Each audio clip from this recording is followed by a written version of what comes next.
Hey guys, sorry, I was just sniffing some deodorant over here. Don't mind me. So today we're going to talk about weird ways that widows grieve. That will probably give you a little idea of where we're going today. So I'm going to keep it a little lighter and make it not so sad and sassy. I'm going to make it sassy. Not so sad and sappy. Sometimes you just gotta laugh about stuff so that you can keep from crying all the time. So I'm just gonna share some stuff with you, and hopefully you will feel like you can relate a little bit. My shirt today, I don't know if you can see it, says here we go, be the reason someone smiles today. So hopefully some of my stories that I share with you today will make you smile, and if not, at least let you know that you're not alone, and some of the weird stuff that you might do to grieve, you know, you won't feel like you're so alone in all of this stuff.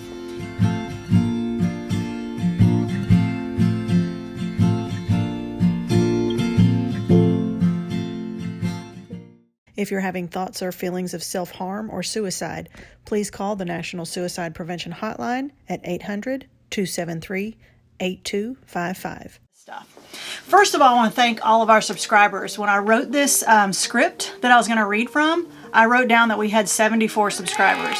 And that was probably a week ago. Now we were up to 127 subscribers. So I'm really floored by the support that we're getting, and I'm hoping that you're getting some support from us here, from me, from these videos. I'm hoping that they're helping you to at least feel like you're not so alone, and that there's hope out there. And if you're kind of wondering what to do, where to go, what to think, you know, am I weird? You know, you probably are, but we all are weird in a little, you know, our own little way. So you're probably not as weird as you think in some of the stuff that you do. If you're watching and you haven't subscribed yet, make sure that you hit that subscribe button, click that bell so you won't miss any more videos, because we're making videos weekly, and hopefully you will get something out of every video that we make. Okay, fellow wids. That's what we call ourselves, I guess, out in the interwebs, is wids. Do you have some weird ways that you grieve your spouse, or there's some strange things that you do that you think maybe nobody else does, weird stuff? Is there unusual stuff that triggers you? Do you have little funny stories or sad stories or weird stories about things that have happened in your grieving journey that you might want to share? If you've got stories, go ahead and share down below, and I'm sure that you have something that you can share with us. All right, so when I refer to you guys and all of us in this family, I'm just going to, you know, we refer to each other as wids, but I'm just going to call us the wid fam, okay? Because everybody has to have a special name and a special, like, short little hashtag name, so we're going to be hashtags wid fam. That could be widows, that could be widowers, that could be people who've lost a spouse, a close loved one, or it could be people who are supporting us. I know my sister watches this channel. Shout out to Stormy, and she's part of the wid fam because she watches every video. She gives me constructive feedback. She kind of gives me ideas of like what a normal person, what a non-widowed person might want to hear about. So she's been a really good support to me through this widowed grieving process that I've been on. And so we all need to learn how to support each other. Let's get rid of that elephant in the room and just let's talk about this stuff. Let's kind of normalize it, because death is a part of life and we need to be able to talk about it, you know, instead of like hiding it under the rug and shying away from it. If we talk about it, it can help us to feel better. I've seen some videos where the YouTubers have like this fancy little cup of coffee and it's got some cute little cutesy saying on it or whatever. This guy is, mine's not cutesy, okay? This guy holds at least 2 cups of coffee and I drink out of it every day. It's my Contigo. It keeps my coffee hot for hours. It keeps it from spilling. I take it to work with me. This is what I'm drinking my coffee from. It ain't cute, but it works. And if you are interested in getting one of these, I'll post a link below to where you can get one. But I think I have like 8 of them in the kitchen downstairs because I drink my coffee in this every day. My husband finally learned how to fix my coffee just right. So that's what I'm drinking today. So now I'm going to go over the list of some of the weird ways that I have grieved, or some of the weird things that have triggered me. First of all, you've probably heard, if you've seen my other videos, you've heard of the story of my drive to work and my job. I was triggered by my ride to work every day. So I would drive to work, I would pass the same stop signs, I would pass the same stores, I would pass the same landmarks, and the same sad stories would trigger in my mind. By the time I got to work, I would be crying in my car, and then I'd have to spend a few minutes cleaning myself up and then going to work. When I got to work, I just had this, I don't know, this thing in my mind where I felt like everybody was looking at me saying, that's that widowed lady. That's that woman whose husband died. You remember her? And maybe they weren't thinking that, but I just couldn't get the thought out of my mind. It became like obsessive thoughts. And so I changed jobs. So I have a different ride to work. I even moved to another house, and I do the same thing. I just work at a different school. Let's talk about the wedding ring situation. I'll probably go into this in more detail in another video about memorializing and jewelry and things like that. But like I've heard a lot of people say, when do you take your wedding ring off? Do you take your wedding ring off? Are you ever going to? How long did you wear it? Did you switch sides? So I will tell you what I did. I even searched for like what's appropriate, but there is not any appropriate anymore. It's basically whatever you feel comfortable with, you do it. So the first thing that I did, like within the first couple of weeks, I went ahead and took my wedding ring off my left hand and I put it on my right hand. It was almost like a symbol to the world, like, yeah, guess what? My husband died. See, like a badge or something like that. But so I switched over to my right hand, but then my left hand felt naked and it felt bare, and it felt bad, made me sad. So I ended up getting what's called a widow's ring, and I will post a picture of that right here. And it was not anything real. It was like some costume jewelry. I think it was like $40 or something like that, but it was black, and it was actually really cool looking. And so I wore that on my wedding ring hand, and I got so many compliments on it, and people would say, oh my gosh, that's such a cool ring, that's so pretty. And I'd be like, thanks, it's a widow's ring. And they'd be like, oh, okay. I wore my husband's ring on my thumb, and it still would fall off because his fingers were so big. So I had his wedding ring, my widow's ring, all on my hands, and I'm not a huge jewelry person anyway. And then, so I kept it basically like that until, even when I was dating, until I met my current husband. Then I decided at that time to take those rings off as a symbol that I was ready to move forward with him. And he said it meant a lot to him when I did that, because that was kind of like me showing my commitment to him. Tattoos. We'll do another video, in depth again about tattoos. Sweet! What about mine? Dude, what does mine say? Sweet! What about mine? Dude, what does mine say? But I got a couple of memorial tattoos. Let's see, this one's covered up, but this one is probably upside down. I'll show a better picture of it, like up close, but this is a memorial tattoo of my husband's hand, and it's actually his hand from a photograph of his hand. It was done by his best friend, the guy who was best man at our wedding. He drew his hand. It's got his initials in it. He's doing this, which means I love you. He knew sign language. He could speak sign language pretty fluently. And so that's the sign for I love you. It's his favorite flower, and the flower is in his favorite color. And it does have his little wedding ring on there. It's kind of hard to see. And then I also got this. This is like an audio file. I don't know what you call it exactly, but I had to go out of state to get that done to Alabama, because they don't have any tattoo shops that do it here. And I will also post the little video of, it's got an app that you can put on there, and it will play an audio clip of him talking, and he's talking about me. My wife is a very special woman. If I could say anything to her, I'd just tell her I love her and thank her for always being there for me and our family. I'd want to tell her that I thank her so much for not giving up on me and not giving up on us, because she's truly a wonderful woman. And of course, every time you listen to that, it makes you cry. But anyway, so those are the memorial tattoos that I got. Another thing, weird ways that I grieved, I guess. I have only been to the gravesite once, and I went with my kids, and it was probably within the first year, and we laughed and we told jokes and we cackled and we laughed some more, and everybody who was going by was looking at us and cutting us evil eyes, and but we didn't go there and cry. We went there and told jokes about him, and we laughed about him. We told funny stories about him, and we lived some memories about him, and it was very cleansing for us. And then we all drove home together. I haven't been back there since, because he's not there. The only thing that is there is his name on a headstone and a bunch of bones in the ground. That's just what's left over his body. I believe that he's in heaven, and so going to the gravesite does not help me feel like I'm any more connected to him. So I may go at some point later on, but I don't really feel this draw to go there. Speaking of which, today I'm doing this video.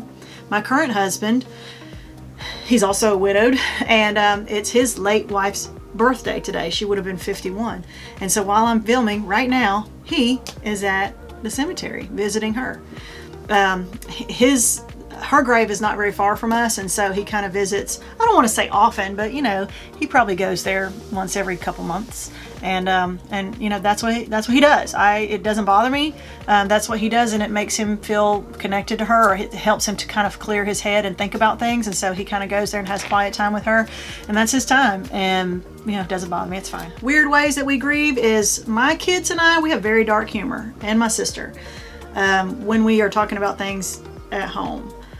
We have to make sure that we don't tell those kinds of jokes out in public. Well, we make jokes about Daddy, and I mean, we just basically, when we tell stories about him, we don't sit around and cry, we sit around and laugh. I need to start calling him by his name, because when I say my husband, it's weird, because when I talk about him as my husband, and then I talk about my current husband, and so I don't know, here's some dark humor for you. I don't know if I should say my late husband and my on-time husband, my dead husband and my live husband, deceased husband and my not deceased, I don't know. My former husband, my current husband, present, chapter 2. So I should just call him Dewey and call my current husband JP, because that's their names. So when Dewey passed away, I looked in the closet and I could not bear to see all of his clothes there, because I knew he was never coming home to wear them again.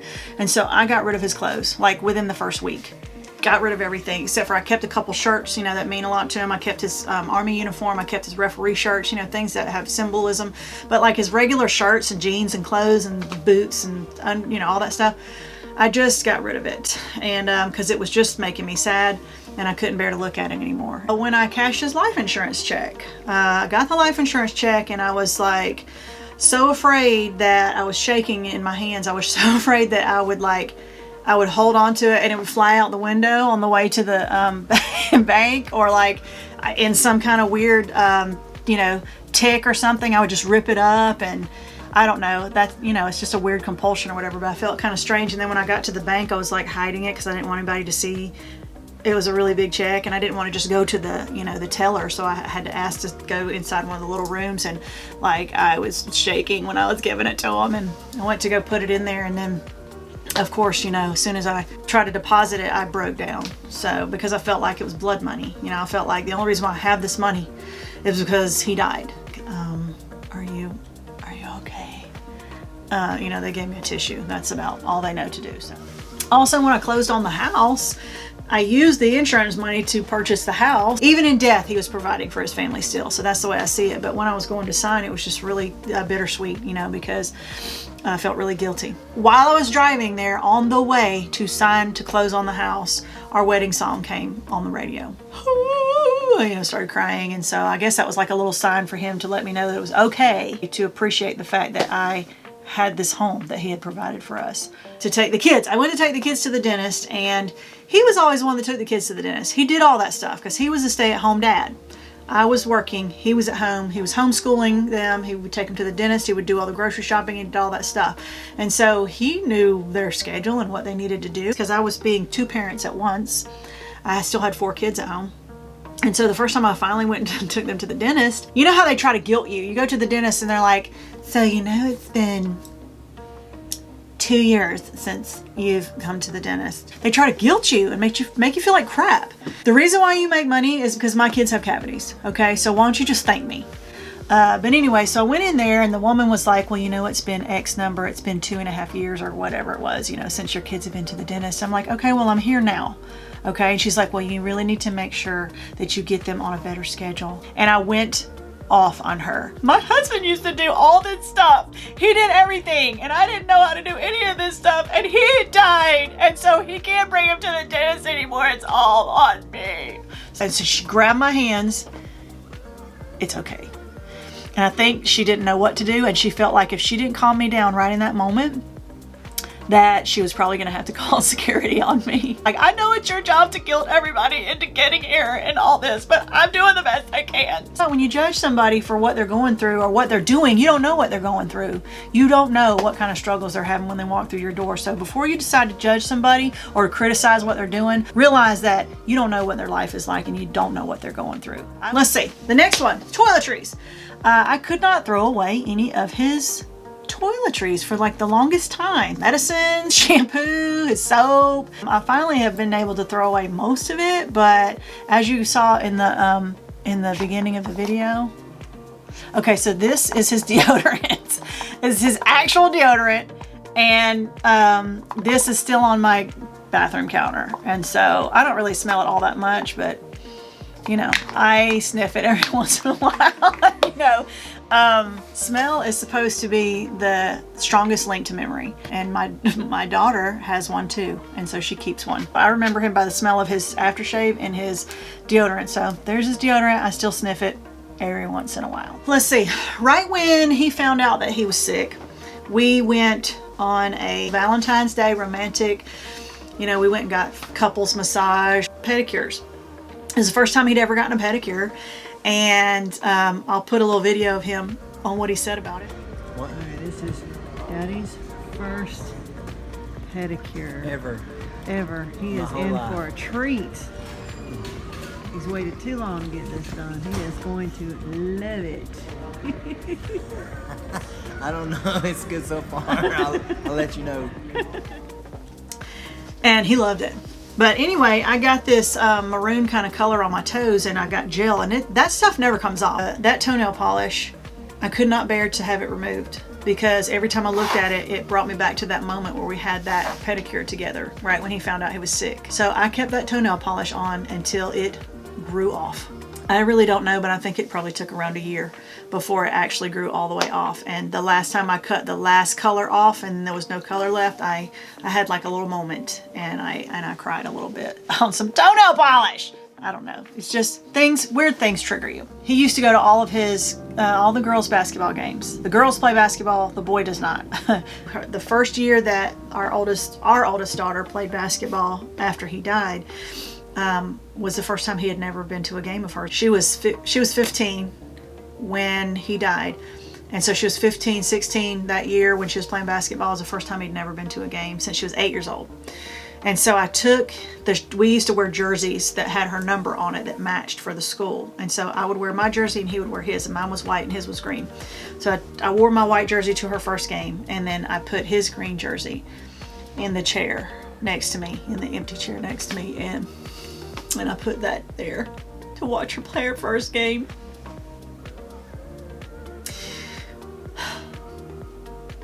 That was a rough one. I don't know if that was a weird thing, but this was supposed to be light and funny, and I'm crying, so I need to stop. All right. Suck it up. That's what he would have said. Suck it up. Also, when we were building our house, the money that his life insurance paid for, we were doing the document, we were documenting all the steps, of building the house and everything. I put the hashtag the house that Daddy built. And so all the time, it took like eight months for the house to be built. So every time I posted a picture of the progress, it was hashtag the house that Daddy built. And so one of my friends at the time, he had a little sign made that he put it on there, the house that Daddy built. And he made it for us. And he gave it to me. And so now it's sitting up on the mantle. And I'll show a little picture of that. But we keep that because I feel like this is, and we're still here in this house. So this is the house that Daddy built. He was never here to see it, but he's the one that made it happen. After Dewey died, I kept his phone. I texted him first I texted him about every few days and every few weeks and then every couple of months. And so I just continued to text him as if he could read it, or as if I still had like a line of communication to him. So I would text him every once in a while, just kind of update him on what was going on. The last text that I sent him, and it was basically just saying, hey, the kids are really struggling. They miss you a lot. And I'm really struggling right now, and I don't know really what to do or where to go from here, and I really could use some guidance. And I asked him, I said, please send me a sign or, whatever. Just send somebody my way that can help me get through this, because I'm struggling and I'm lonely, and, I don't want to do this alone anymore. I wanted a companion. I wanted somebody to share my life with. I was only in my mid-40s at that time, and I really didn't want to grow old alone. And that was the last time I texted him. And a few months later, I met JP, and the rest is history. I'll tell you all about how we met and all of our love story, but that's a story for another time. That'll come later. He sent me somebody, or God sent me somebody, or maybe they teamed up and decided who was the best person to send me. Anyway, he got sent to me, and after that, I guess I just didn't feel like I needed to text him anymore, and so I didn't send any more texts after that. I do still tag him on his Facebook page if ever I'm talking about him, or if there's like a story, a memory, a milestone, something like that. I will tag him sometimes, just so that the people who are friends with him can I guess follow along with our journey and stuff like that. But his Facebook page is memorialized, and so when I tag him, our little stuff will go up on his page. Something that is really kind of weird. Okay, so Dewey died of a really, really rare form of cancer. It's called bile duct cancer, and it started in the bile duct, which is like a little tube that connects your gallbladder to your something, liver, pancreas. I really don't know all the details. Anyway, his gallbladder had been removed, but the little tube was left, and that's where the cancer started. Well, that cancer is terminal, like 100%, 99 point whatever percent. And so at age 42 and being a non-smoker and being relatively healthy, it was really strange to me that he had so many gastro problems all the time with his gallbladder, his pancreatitis, his liver. He had fatty liver. His job in the military had been NBC, nuclear biological chemical. So he was exposed to all this stuff during his training. And he went to Iraq, and his job was to be on the pipeline for the fuel that was above ground. And so all he did was drive along the pipeline day after day after day and set up communications between the pump stations. And so he was exposed to fuel fumes all day, every day for months and months on end. I think that's what caused his cancer, is how I should word that. But because of that, I'm really sensitive to toxins. So I have like a little, I'm not saying that, I'm toxic free or whatever, because I'm human. And, but I try to stay away from fumes, fuel fumes, chemicals sprayed in the air, toxic stuff in my body. Like I try to use natural deodorants, natural, soaps and scrubs and lotions and all that kind of stuff. I try to buy my stuff from Etsy that's handmade and organic and made from natural products. So I'm conscious about the things that I expose myself and my children to. And so it's always kind of at the top of my mind, because I'm like, I don't want to get cancer. I don't want my kids to get cancer from some toxins, That's going to wrap up for me the things that I could think of off the top of my head, that are some weird triggers or some weird ways that I grieve. Do you have any weird ways that you grieve? Or you do some weird stuff? If so, share it below, and you may find that some of the stuff that was on my list is also on your list. It's all just part of the grieving process. It's all normal. It's all natural. So don't be embarrassed about it. You don't have to tell everybody about it, but just know that if you do some weird stuff, that it's okay. It's going to be okay. And just kind of go with it. Allow yourself, to feel that pain, feel that grief, feel that sadness, process it through so that you can work through it, and just know that it's a normal part of the grieving process. That's going to be it for today, guys. If you want a shirt like one of our One Happy Widow shirts, I do have that link below. Still got the coupon just for the Wid fam. Again, make sure you subscribe. I'm really flattered by the fact that our numbers are going so much higher, and I really appreciate all of you guys' support, and just keep it going, because that helps me. It motivates me, to want to make more, because if I feel like I'm helping more people, then I want to keep helping more people. So if this video speaks to you at all, or any of the other videos, then join the Wid fam, #WidFam, and subscribe to our channel. And until then, we will see you next time. Bye.